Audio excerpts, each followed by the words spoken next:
12వ కీర్తన ధ్యానం చేద్దాం. ఈ 12వ కీర్తన దావీదు రచించినటువంటి కీర్తన. మొదటి వచనం, యెహోవా నన్ను రక్షింపుము, భక్తి గలవారు లేకపోయిరి, విశ్వాసులు నరులలో నుండకుండా గతించిపోయిరి. ఇక్కడ దావీదు చెప్తా ఉన్నాడు, ఏమంటా ఉన్నాడు, దేవునితో మాట్లాడుతూ ఉన్నాడు, ప్రార్థన చేస్తూ ఉన్నాడు. ఆయన, ప్రభువా నువ్వు నన్ను రక్షించిన ఆయన. ఎందుకంటే ఆ రోజుల్లో ఉన్న పరిస్థితులు, తన చుట్టూ ఉన్న పరిస్థితులు ప్రభువుకు చెప్తా ఉన్నాడు. ఏమని చెప్తా ఉన్నాడు? భక్తి గలవారు లేకపోయిరి. భక్తి గలవారు ఎవరు లేరంట. అంటే దేవుడి మీద భయభక్తులు కలిగి ఆయన్ని అనుసరించేవారు, ఆయనకు ప్రార్థన చేసేవారు, ఆయన సన్నిధికి వచ్చేవారు లేరు ఆ దినాల్లో. ఆయన ఆ పరిస్థితి ప్రభువుకు తెలియజేస్తూ ఉన్నాడు. అలాగే విశ్వాసులు నరులలో నుండకుండా గతించిపోయారంట. అంటే నరులలో ఈ ఉన్న జనాలందరిలో కల్లా ఎవరు కూడా విశ్వాసులు లేరు. అంటే పరిస్థితి ఎలాగుంది? చాలా డ్రైగా ఉంది. అంటే భక్తి గలవారు లేరు, విశ్వాసులు లేరు, నరులలో అసలు ఏ ఒక్క మంచి వాళ్ళు లేరన్నమాట. అలాంటి దినాల్లో మరి దావీదు రాజుగా ఉండి అక్కడ ఉన్న పరిస్థితి అది. అయితే ఆయన మాత్రం భక్తి విడిచిపెట్టట్లేదు. మనం నేర్చుకోవాల్సిన పాఠం ఏంటంటే, ఈ మొదటి వచనంలో చాలాసార్లు పలానా వాళ్ళు వస్తేనే నేను చర్చికి వస్తాను, పలానా వాళ్ళు వస్తేనే నేను ఈ ప్రార్థనకు అటెండ్ అవుతాను అని అంటాం కదా. కానీ ఇక్కడ దేవుడు ఏమని సెలవిస్తూ ఉన్నాడో దావీదు చేత, ఆయన చుట్టూ ఉన్న పరిస్థితులు ఎలాగున్నాయంటే, ఆయన చుట్టూ ఉన్న పరిస్థితులు భక్తి గలవారు ఒక్కరు లేరు, నరుల్లో ఉన్న వాళ్ళల్లో ఒక్కరు కూడా విశ్వాసులు లేరు. ఇలాంటి పరిస్థితుల్లో జీవిస్తున్న దావీదు మాత్రము దేవుని యందు భక్తి కలిగి ఉన్నాడు. ఈరోజు మనము ఎలాంటి విషయాలు, ఎలాంటి పరిస్థితులు మన చుట్టూ ఉన్నా కానీ మనం మాత్రము దేవుని భక్తిని విడిచిపెట్టకూడదు. మనం మాత్రము ఆయన మీద ఉన్న విశ్వాసాన్ని విడిచిపెట్టకూడదు. కానీ వాళ్ళు రావట్లేదు కదా, వీళ్ళు రావట్లేదు కదా, వాళ్ళు దేవుని విడిచిపెట్టారు, మనం కూడా విడిచిపెడదాం, వాళ్ళు మందిరానికి రాలేదు, మనం కూడా వెళ్ళకుండా ఉందాం, ఇది కాదు. దేవుడు ఏం కోరుతా ఉన్నాడంటే, ఎప్పుడు దావీదు గురించి బైబిల్లో ఒక మాట ఏమనుందంటే, దావీదుకు చూపిన శాశ్వత కృప అని ఉంటుంది. అంటే దావీదు మీద శాశ్వతమైన కృప ఉంది దేవుడిది. ఎందువల్ల దావీదు మీద ఉందంటే, ఆయనకి ఇలాంటి లక్షణం ఉంది. ఎలాంటి లక్షణం? తన చుట్టుపక్కల ఉన్న వాళ్ళలో ఎవ్వరూ భక్తి గలవారు లేరు, ఆ జనుల్లో, ఆ నరుల్లో ఉన్న వాళ్ళలో ఏ ఒక్కరు కూడా విశ్వాసులు లేరు. కానీ ఈయన మాత్రం భక్తిని విడిచిపెట్టలేదు, ఈయన మాత్రం విశ్వాసాన్ని విడిచిపెట్టలేదు. కాబట్టే దావీదుకి శాశ్వతమైన కృప ఉందని మరి బైబిల్ చెప్తా ఉంది. కాబట్టి మనకు కూడా శాశ్వతమైన కృప కావాలంటే, దేవుని కృపను నిత్యం పొందుకోవాలంటే సాకులు చెప్పడం మానేయాలి. ఇతరులు వాళ్ళు లేరు, వీళ్ళు లేరు అని చెప్పడం మానేసి, నేను మొదట ఎంత భక్తిగా ఉన్నాను, నేను మొదట దేవుని సన్నిధికి వస్తూ ఉన్నానా లేదా అనేది మనము స్పష్టంగా ఆలోచించాల్సిన విషయం. 2వ వచనాన్ని చూద్దాం. 12వ కీర్తన 2వ వచనం, అందరూ ఒకరితోనొకరు అబద్ధములాడుదురు, మోసకరమైన మనస్సు గలవారై ఇచ్చకములాడు పెదవులతో పలుకుదురు. దావీదు చుట్టూ ఆయన ప్రజలు, ఈ మిగతా ఉన్నవారందరూ ఎలాగున్నారంట? మొదటి వచనంలో 2 రకాలైన వాళ్ళ గురించి చెప్పాడు. ఎలాంటి వాళ్ళు? భక్తి గలవారు లేరు, అంటే భక్తిహీనులు ఉన్నారు. రెండవది ఎలాంటి వారు? విశ్వాసులు అస్సలు లేరు, అంటే అందరు అవిశ్వాసులు ఉన్నారు. ఎలాంటి వారు? భక్తిహీనులు ఉన్నారు, అవిశ్వాసులు ఉన్నారు. మూడవదిగా చెప్తా ఉన్నాడు కదా, అందరు ఎలాంటి వారంటే ఒకరితో ఒకరు అబద్ధములాడుదురు. అంటే ఏ ఒక్కరు కూడా నిజం చెప్తున్నారనే నమ్మిక లేదు. అంటే ఏమి ఒక అబద్ధం చెప్తే ఆమె 2 అబద్ధాలు చెప్తా ఉంది. అంటే ఏ ఒక్కరు కూడా నిజం చెప్పేవాళ్ళు లేరని దావీదు స్పష్టం చేస్తూ ఉన్నాడు. అంతేకాదు కానీ మోసకరమైన మనస్సు గలవారై, ఎలాంటి మనసు ఉందండి వాళ్ళకి? మోసకరమైన మనస్సు ఉన్నది. మోసకరమైన మనసు అంటే ఎప్పుడు మోసం చేద్దామా, ఎలాగ వీడిని బుట్టలో వేద్దామా, ఎలాగ వీడిని మోసం చేద్దామా అనే తలంపులే. అలాంటి మనసు ఉంది. కానీ వాక్యం ఏమని చెప్తా ఉంది? మనకు ఎలాంటి మనసు కలిగి ఉండాలంట?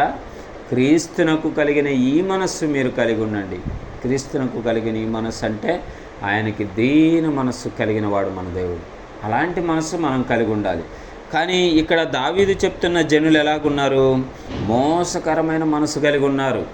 కాబట్టి మనము చాలా జాగ్రత్తగా ఉండాలి. మన చుట్టూ ఉన్నవారు మోసకరమైన మనసు కలిగినటువంటి వారు. మన చుట్టూ ఉన్న వారి పెదాలు అబద్ధములు ఆడుతూ ఉన్నాయంట. ఒకరి మీద ఒకరు అబద్ధములు ఆడుతూ ఉన్నారు. మోసకరమైన మనస్సు గలవారై ఇచ్చకములాడు పెదవులతో పలుకుతారు. వాళ్ళు మాట్లాడే మాటలు ఇచ్చకములాడు పెదవులు, అంటే గొడవలు పెట్టడము లేకపోతే సనగటము, ఇవే వారికి ఉన్న పెదవులు. అలాంటి పెదవులతో వారు మాట్లాడుతూ ఉన్నారు. అయితే మనం ఏం చేయాలి? మనం అనుకోవచ్చు చాలాసార్లు ఏమంటామంటే, వారు మోసం చేస్తున్నారు కదా, మనం కూడా వాళ్ళకు తగ్గట్టే ఉండాలి, మనం అలా ఉండకపోవడం వల్ల మనల్ని తక్కువ అంచనా వేస్తారు, మనల్ని చేతగాని వాళ్ళు అనుకుంటారు అని మన ఆలోచన. అందుకే చాలామంది విశ్వాసులు కూడా దేవుని యందు విశ్వాసం ఉంచి కూడా మరి వాళ్ళ మీద ఎలాగా ఎదురు తిరుగుతారంటే, అన్యజనుల మీద. వారు చేస్తే మేము చేయకూడదా? మా దేవుని నామానికి మచ్చొస్తుంది కదా, మేము కూడా తిరగబడతాం, మేము కూడా పోరాడతాం అన్న చందాన వాళ్ళు వెళ్తూ ఉన్నారు. కానీ వాక్యం ఏమని చెప్తా ఉందో ఇప్పుడు మనం చూద్దాం. మన చుట్టూ ఉన్నవారి పరిస్థితి ఇప్పటిదాకా చూసాం మొదటి 2 వచనాల్లో. మరోసారి మీకు జ్ఞాపకం చేస్తాను. మొదటి 2 వచనాల్లో మొట్టమొదటిగా ఎలాంటి వారు ఉన్నారు? భక్తిహీనులు ఉన్నారు. రెండవది అవిశ్వాసులు ఉన్నారు. మూడవది అబద్ధములాడేవారు ఉన్నారు. నాలుగవది మోసకరమైన మనస్సు గలవారై ఇచ్చకములాడే పెదవులు గలవారు ఉన్నారు. ఇలాంటి రకాల మనుషుల మధ్య దావీదు ఉన్నాడు. అయితే ఆయన వారితో పోరాటం లేదు. ఈరోజు ప్రభు మనకు నేర్పిస్తున్న పాఠం ఏంటంటే, అలాంటి వారి మధ్యలో మనం ఉన్నప్పుడు ప్రియమైన వారలారా, మనం పోరాడాల్సిన అవసరం లేదు, దేవుడే పోరాడతాడు. 3వ వచనం చూస్తే అక్కడ స్పష్టంగా ఉంది, యెహోవా ఇచ్చకములాడు పెదవులన్నింటినీ బింకములాడు నాలుకలన్నింటినీ కోసివేయును. హల్లెలూయా. చూసారా, దేవుడే ఆ పని చేస్తాడు. మనమేం వాళ్ళ మీద పోరాడాల్సిన పని లేదు, మనమేం వాళ్ళతో జగడాలు పెట్టుకోవాల్సిన పని లేదు. అయ్యో ఆమె అంతంత నోరేసుకొని పడిపోతుంది, ఆయన అంతంత నోరేసుకొని పడిపోతున్నాడు, మనం సైలెంట్గా ఉంటే చేతగాని వారం అనుకుంటారని అనుకోని పర్వాలేదు. కానీ యుద్ధము ఎవరిది? యెహోవాది. యుద్ధము యెహోవాదే అని వాక్యం చెప్తా ఉంది. అందుకే 3వ వచనంలో 12వ కీర్తన 3వ వచనంలో అంటున్నాడు కదా, యెహోవా ఏం చేస్తాడంట? ఇచ్చకములాడు పెదవులను బింకములాడు నాలుకలన్నింటినీ కోసివేస్తాడంట. ఆయనే చూస్తాడు, ఆయనే వారి అంతు తేలుస్తాడు. కాబట్టి మనమేమి ప్రయాసపడాల్సిన పని లేదు, మనమేమి వాళ్ళ మీద ప్రతీకారం తీర్చుకోవడానికి పన్నాగాలు పన్నాల్సిన అవసరం లేదు.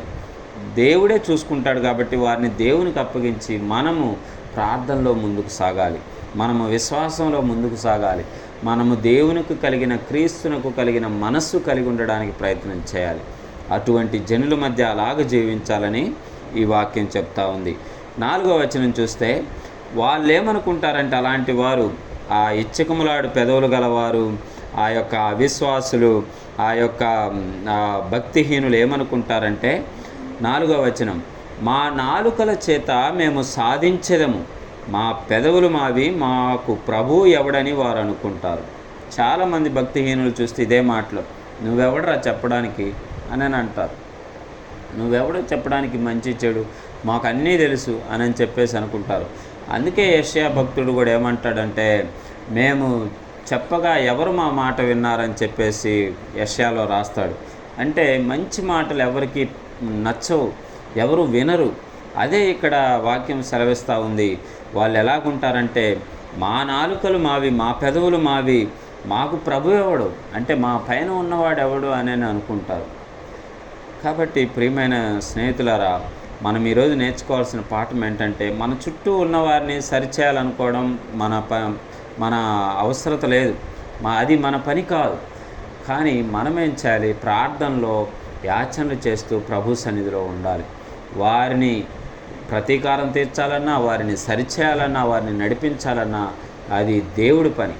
మనము కేవలం ప్రార్థన చేసేవారముగా మరి ఉండాలని వాక్యం సెలవిస్తూ ఉంది. వారు మరి మాకు ప్రభు ఎవడు అంటారు. నువ్వు వెళ్ళి వాక్యం చెప్తే, నువ్వు వెళ్ళి మంచి మాటలు చెప్తే, నువ్వెవడో నాకు చెప్పడానికి, నువ్వేమన్నా నాకు అధిపతివా, నా పైన అధికారివా అని చెప్పేసి అంటారని ఇక్కడ స్పష్టంగా వాక్యం చెప్తా ఉంది. 5వ వచనం చూస్తే, బాధపడు వారికి చేయబడిన బలాత్కారమును బట్టి, దరిద్రుల నిట్టూర్పును బట్టి నేనిప్పుడే లేచుదును, రక్షణ కోరుకొని వారికి నేను రక్షణ కలుగజేసేదనని యెహోవా సెలవిచ్చుచున్నాడు. హల్లెలూయా. దేవుడు ఏమని చెప్తా ఉన్నాడు? ఇప్పటిదాకా దావీదు చెప్తా ఉన్నాడు, నా చుట్టూ ఉన్న మనుషులు ఎలాంటి వారని, వాళ్ళు ఎలాంటి పనులు చేస్తారనేది క్లియర్గా చెప్తా ఉన్నాడు. కానీ దేవుడు దానికి సమాధానంగా చెప్తా ఉన్నాడు. దావీదుకే కాదు, ఇది మనకు కూడా వచ్చే ప్రశ్నలు. మన చుట్టూ ఉన్నవారు ఇదిగో అబద్ధాలాడే పెదవులు గలవారు ఉన్నారు, భక్తిహీనులు ఉన్నారు, మోసకరమైన మనస్సు కలిగిన వారు ఉన్నారు. మరి ఇలాంటి వారందరూ అవిశ్వాసులు ఉన్నారు, ఇలాంటి వారందరూ ఉన్నారు కదా. మరి మనం ఏం చేయాలి అంటే దేవుడు దానికి సమాధానంగా ఏం చెప్తా ఉన్నాడంటే 5వ వచనంలో, బాధపడు వారికి చేయబడిన బలాత్కారమును బట్టి దరిద్రుల నిట్టూర్పులను బట్టి నేనిప్పుడే లేచెదను. హల్లెలూయా.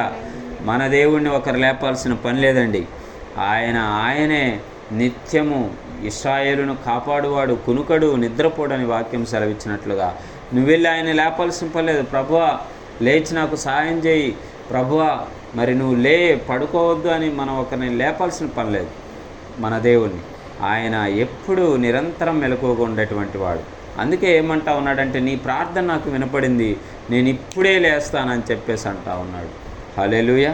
అంటే ఇప్పుడే లేచేదనంటే ఎప్పుడు లేస్తాడంట? దరిద్రుల నిట్టూర్పులను బట్టి. ఎప్పుడైతే దరిద్రతలో ఉండి దీనస్థితిలో ఉండి నిట్టూరుస్తారో, ప్రభువా ప్రభువా అని మోకాళ్ళేసి ఆయన సన్నిధిలో భారభరితంగా ప్రార్థన చేస్తారో, వాటిని బట్టి, ఆ ప్రార్థన మనవులను బట్టి, ఆ మూలుగులను బట్టి ఆయన ఏం చేస్తాడంట? రక్షణ కోరుకొని వారికి నేను రక్షణ కలుగజేసేదనని యెహోవా సెలవిస్తున్నాడు. నువ్వు ఆ మూలుగుతో రక్షణ కోరుకుంటావు చూసావా, అప్పుడు దేవుడు నేను రక్షణ కలుగజేస్తానని ఆయనే చెప్తా ఉన్నాడు స్పష్టంగా. కాబట్టి మనం భయపడాల్సిన పని లేదు. మన చుట్టూ ఉన్న జనులను చూసి, మన చుట్టూ ఉన్న మోసకరమైన మనుషులను చూసి, ఇలాంటి వారి మధ్య ఎలా బ్రతకాలని బాధపడాల్సిన పని లేదు. చాలామంది అంటారు, వీడి నోట్లో నాలుక లేదు, వీడు ఎట్లా బ్రతుకుతాడు అంటారు. లేకపోతే వీడు ఇంత మెతగా ఎలా బ్రతుకుతాడు అంటారు.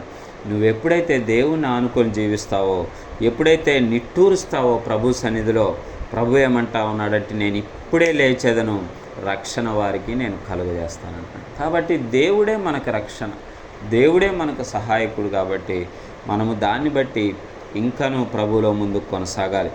6వ వచనం చూస్తే 12వ కీర్తన 6వ వచనం, యెహోవా మాటలు పవిత్రమైనవి, అవి మట్టి మూసలో 7 మారులు కరిగి ఊదిన వెండి అంత పవిత్రములు. యెహోవా చెప్తున్నాడు కదా, మరి అది ఎలాంటి మాట అంటే ఆయన మాట చాలా పవిత్రమైనది.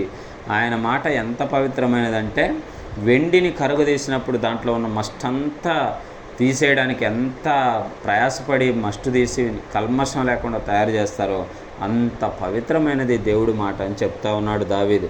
అంటే ఆయన సెలవిచ్చిన ఏ మాట కూడా మనము నమ్మకుండా ఉండడానికి దాంట్లో ఎటువంటి అపవిత్రత లేదు, ఎటువంటి అపనమ్మిక లేదని దావీదు జ్ఞాపకం చేస్తూ ఉన్నాడు. 7వ వచనాన్ని చూద్దాం. యెహోవా నీవు దరిద్రులను కాపాడెదవు, ఈ తరము వారి చేతిలో నుండి వారిని నిత్యము రక్షించెదవు. హల్లెలూయా. మన దేవుడు ఎంత మంచి వాగ్దానం చేస్తున్నాడో చూడండి. ఈ తరము వారి చేతిలో నుండి. చాలాసార్లు అంటాము, పూర్వం చాలా ఇంతకు ముందు తరమే మంచిది, ఇప్పుడు అంతా మోసము, ఇప్పుడు అంతా భయంకరం, ఈ రోజుల్లో జీవించాలంటే చాలా కష్టం, ఈ రోజుల్లో నిజాయితీగా ఉండాలంటే చాలా కష్టం, ఈ రోజుల్లో భక్తిపరులుగా ఉండాలంటే చాలా కష్టం అంటాం. కానీ మనము కష్టం అనుకుంటున్నాం. కానీ దేవుడు ఏమని చెప్తా ఉన్నాడు? ఈ తరము వారి చేతిలో నుంచి వారిని నిత్యము రక్షిస్తాడంట మనల్ని. హల్లెలూయా. ఎప్పుడు రక్షిస్తాడో? ఏ ఒక్కరోజు కాదు, నిత్యము రక్షించే దేవుడు మన దేవుడు. కాబట్టి ఏ ఒక్కరోజు కూడా మనం భయపడాల్సిన అవసరం లేదు. ఒక్కరోజు అనిపిస్తుంది ఈరోజు గడిస్తే చాలు నా జీవితంలో అని. కానీ దేవుడు ఏమంటా ఉన్నాడంటే, నిత్యము రక్షిస్తాను నేను. ఈ ఒక్కరోజు కాదు పిచ్చోడా, ప్రతిరోజు నేను నిన్ను రక్షిస్తాను, ప్రతిరోజు నేను నీ పక్షాన ఉంటాను, ప్రతిరోజు నీ కోసం నేను లేస్తానంటా ఉన్నాడు. పైన వచనం చదివితే ఉంది కదా అక్కడ, నేను ఇప్పుడే లేచేదను అంట. ఎంత మంచి దేవుడు అండి. ఆయన ఆలస్యం చేయడంట, ఇప్పుడే లేస్తాను. కొంతమందిని మనకి ఎప్పుడన్నా సహాయం అడిగితే ఎవరినైనా తర్వాత చేస్తానంటారు, ఎవరికైనా సహాయం అడిగితే తర్వాత వస్తాను మీరు వదండి అంటారు. కానీ దేవుడు ఏం చేస్తూ ఉన్నాడు? నువ్వు ప్రార్థన చేసినప్పుడే, నువ్వు మొరపెట్టినప్పుడే, నువ్వు ఆ కన్నీటి ప్రార్థన చేసినప్పుడు, నువ్వు ఆ దీన ప్రార్థన చేసినప్పుడు ఏమంటా ఉన్నాడు? నేను ఇప్పుడే లేచెదను. అంటే ఆయన లేట్ చేసేవాడు కాదు ప్రియులారా. ఆయన ఆన్ టైం గాడ్. మనకెప్పుడు సహాయం కావాలో అప్పుడు సహాయం చేస్తాడు. అందుకే దేవుడు అంటున్నాడు, నేను ఇప్పుడే లేస్తాను, ఈ తరము వారి చేతిలో నుంచి నిత్యము నిన్ను రక్షిస్తానని దేవుడు వాగ్దానం చేస్తూ ఉన్నాడు. చివరిగా 12వ కీర్తన 8వ వచనం చూద్దాం. నరులలో నీచవర్తన ప్రబలమైనప్పుడు దుష్టులు గర్విష్ఠులై నలుదిక్కులా తిరుగులాడుదురు. అయితే మనుషుల దగ్గర ఎప్పుడైతే నీచమైన ప్రవర్తన ఎక్కువైపోద్దో అప్పుడు దుష్టులందరూ గర్విష్ఠులైపోయి అన్ని చోట్ల వ్యాపిస్తారని వాక్యం సెలవిస్తూ ఉంది. అయితే మనం భయపడాల్సిన పని లేదు. నలుదిక్కుల వాళ్ళు దుష్టులుండని, మన చుట్టుపక్కల దుష్టులుండని, మన ఇరుగు పొరుగు వారు భక్తిహీనులుండని, అవిశ్వాసులుండని, అబద్ధంలాడే పెదవులు గలవారుండని, మోసకరమైన మనసు గలవారుండని, ఎలాంటి వారున్నా కానీ దేవుడేమని ఈ దినాన వాగ్దానం చేస్తూ ఉన్నాడంటే, వారిని రక్షించడానికి నేను ఇప్పుడే లేస్తాను, వారి మధ్యలో నుంచి మిమ్మల్ని రక్షించడానికి నేను ఇప్పుడే లేస్తాను. అంత మాత్రమే కాదు కానీ నిత్యము రక్షించేవాడు మన దేవుడు. ప్రతి నిత్యము రక్షణ మన దేవుని యొద్ద నుంచి మనకు దొరుకుతుంది. కాబట్టి ప్రియమైన స్నేహితులారా, ఈ 12వ కీర్తనలో దేవుడు మనకి స్పష్టంగా ఈరోజు నేర్పిస్తూ వచ్చిన విషయము, మన చుట్టూ ఉన్న సమాజము, జనులు ఎలాగున్నారు, ఎంత కఠినంగా ఉన్నారు, ఎలాంటి మనసు కలిగిన వారు ఉన్నారని తెలిపాడు. అలాంటి మనసు కలిగిన వారి మధ్య మనము భయపడాల్సిన అవసరం లేదు. కానీ మనం ఎప్పుడైతే దేవునికి నిట్టూర్పులు విడుస్తూ ప్రార్థన చేస్తామో, ఆయన ఇప్పుడే లేస్తాను, నేను ఇంకా జాగు చేయను, నువ్వు ప్రార్థన చేసిన వెంటనే నేను జవాబిస్తానని దేవుడు మనకు వాగ్దానం చేస్తూ ఉన్నాడు. ఆ జవాబు కూడా ఇస్తాడు, ఒక్క పూట కాదు కానీ నిత్యము రక్షిస్తానని చెప్పేసి వాగ్దానం చేస్తూ ఉన్నాడు.